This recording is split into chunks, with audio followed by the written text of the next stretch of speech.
The earth brought forth vegetation, plants yielding seeds after their kind, and trees bearing fruit with seeds in them after their kind, and God saw that it was good. Hey Rob. Hey, Hey, I want to show you something. let's do it. Let's come into this is our pollinator garden. This is where the butterflies and the bees and the hummingbirds love to hang out. So I want to show everybody the difference between yarrow and Queen Anne's lace and some fleabane, and we wanted to talk about the medicinal properties and the differences in them.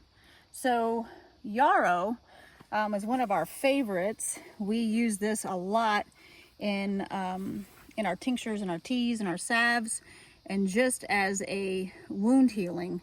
This leaf has got a pretty little fern on it, and as you can see, the flower sits on top, but there's several different flowers that come from different stems here. They're actually starting to fade a little bit. They're going to go to seed here soon, but they have a white flower on top, and so does the Queen Anne's lace.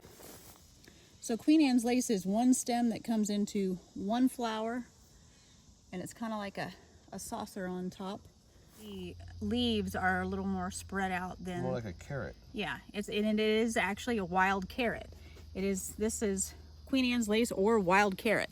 So it can be used as food as well. So just the medicinal properties here, these all have somewhat similar properties. They're with the fleabane as well. And it's Fleabane. So like flea as in a... So it's flea, as a jumping flea that's off a dog. Off a dog. Yeah. So that, it actually, insects don't like this plant. So when you have a plant that has the word bane, that usually means that whatever is the first word doesn't like it. So fleabane, fleas don't like this flower, and it's been used to keep bugs away. Yeah. So that's pretty cool. Right. Yeah. So what's interesting is these are all white. They all flower about the same time. They all have similar properties, as the fleabane is good for wounds. If you crush up the flowers and put that on a wound, that is healing. Same way with Queen Anne's lace. If you put that on a wound, you crush up all parts of the flower and all parts of the plant and put that on a wound. Yarrow is a very good medicinal plant. We use it a lot for our tinctures and salves, and we put it in oil for soap. This particular plant is very good for healing internally and externally. So even it'll stop bleeding internally and externally. So if you need some healing internally, it's good to take as a tincture or a tea. And externally, you can actually take these leaves and crush them up and put them in a wound, or you can dry it and put it as a powder in a wound. But this is another one you have to be careful of, that it'll heal wounds quickly, so you have to be careful that you're keeping that wound clean and that there's no infection inside, because this will close up a wound quickly. This we use a lot for our soaps and salves and tinctures. We use yarrow and comfrey and plantain and soak that in some olive oil for a few weeks, and then we strain that off and we use that with some beeswax to make some salve. Like a neosporin type salve that we make, and yarrow is one of the main ingredients in that. Yarrow and comfrey and plantain is the main ingredient in our homemade antibiotic ointment, which is kind of like a neosporin. You have to teach people how to do that. That salve we use out here a lot. We're running chainsaws. We've got knives, hatchets. Yeah. We've got axes, mauls. All sorts of different things. And scratches and cuts from the multiflora rose and the blackberries and raspberries and things. As well as the bug bites. Bug bites. Like an analgesic also, which means it helps to take the pain or the sting out of a wound or a cut or a bite.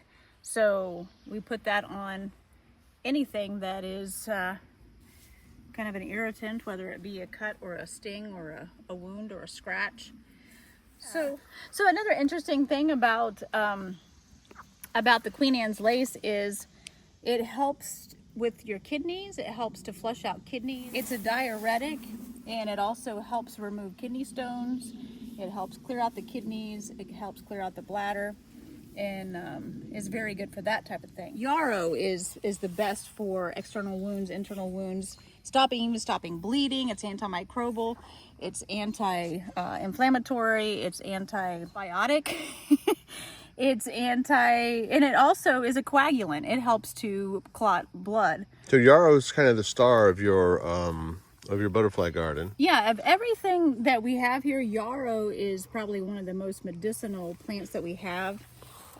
We take yarrow as a tincture as well. It helps fight off infection inside, and so we use that a lot.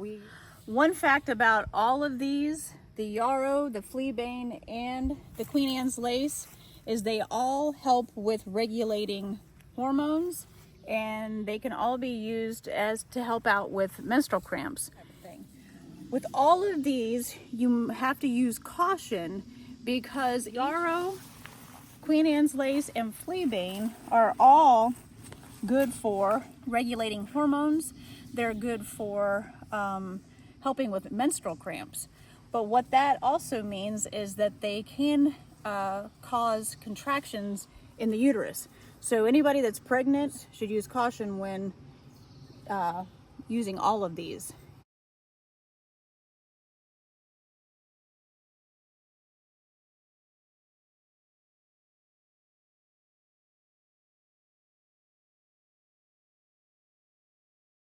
And I wanted to show. What do you want to show, girl? I want to show you the roots. Okay. Okay.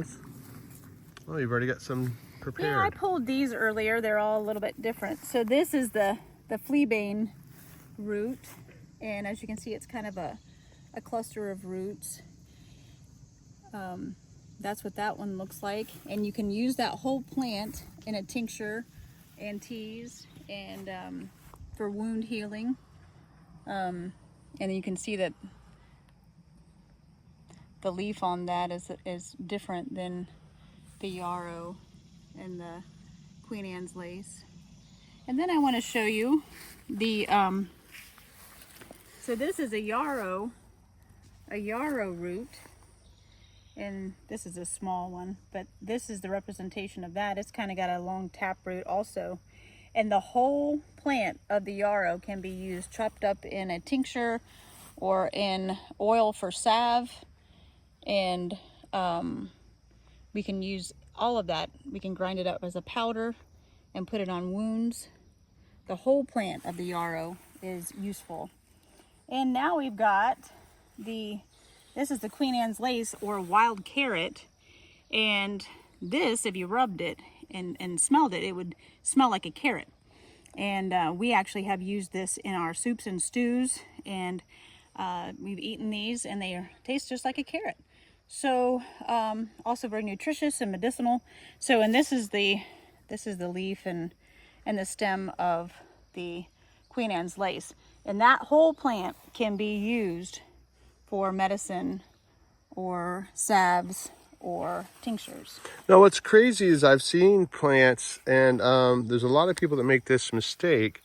There's a plant that was used to drop in a king's ear in a Shakespeare play one time. Hamlet? Yeah. So in Hamlet, they used poison hemlock in that play. It is very odd that those look so much like them. They don't smell like them. Hemlock smells terrible. We might just put up a random they have that picture. Reddish stem.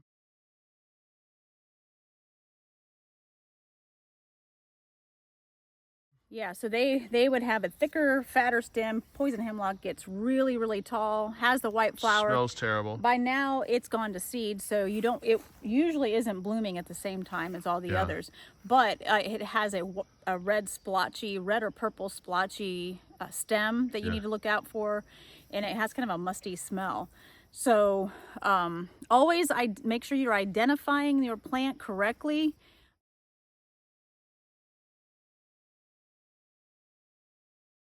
Watch out for poison hemlock because it is poisonous.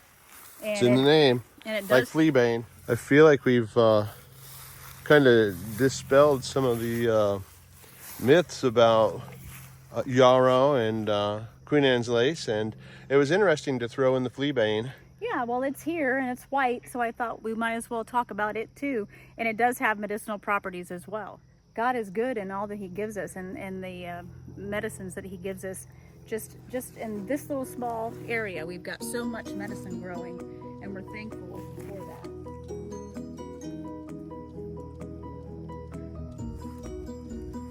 God is good. God is good. Hey, Rob. Hey, Hey, come here. I want to show you something. awesome. I like it when you show me stuff. You like scones? Apparently.